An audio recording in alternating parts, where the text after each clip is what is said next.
За энэ номноос дахиад нэг гоё шүлэг олсон. Тэрийг уншия. Ижигээ баярлуулаарай гэнэ. Сөөм хүрхгүй мөртөөдөө ижигээ гүйцэхгүй шогшдогсон. Сүү өнөрцөн дээлэнд нь нүрээ наач эрхэлдэгсэн. Сүнс зайлам зүүдээ хөхөөр нь хурайлуулж аргадуулдагсан. Сүүдэр хормойтой норооцолдож дагаж тойрч гүйдэгсэн. Алганых нь амтыг үзээд улам наалдаж уйлдагсан.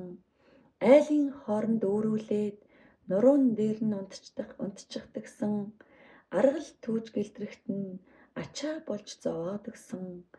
Аягтай цайг нь цалгуулж айлгаж зөндөө сандрагдагсан. Одоо би ээжийнхээ шаглаа алхааг хүлээдэг дээ.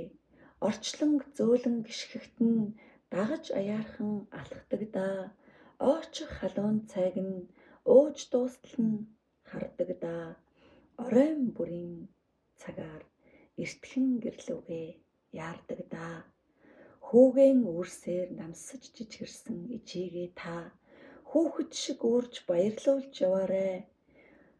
Хүлхэх дуртай чихрийг нь ижийнхээ үрт дүүргээд хүүхэд жаахан насандаа эргэж очихыг нь ажаарай. Уцаарлаж үзээгүй ухааныг нь үрстэн өглүүлж өгөөрэй. Уулгамж өглөгч занг нь магтаж хөөргөж хэлээрэй. Жаахан юмд баярлах жижигхэн буурал ижихээ. Жаргах цагийнхан салхинд баярлуулж баяцгаж яваарай. Гоё ээжийн тухайстай хөөрхөн шүлэг байна. Бүр ээжээгээ санчлаа. Гоё ээждээ зориулж уншлаа.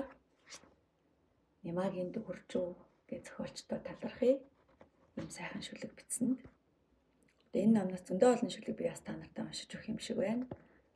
Дандаа гоё шүлгэнүүд байна. Миний нэг уншдаг тайпнд бас таарж гин. Хүүсийн гоё шүлэг байна. Багтмаар сайхан нутаг гээд нутагтай холбоотой шүлгүүд бол бас зөндөө байна. Уул устай. Алтан шаргал Монгол элсний амгалан өвөрт дүнхийсэн хайрхан аргал янгэр духлан идээшилсэн аавын минь хайртай хөрл уул минь гэж байна.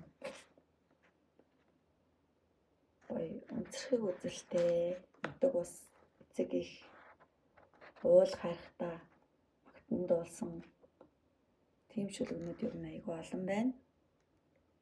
За баярлалаа.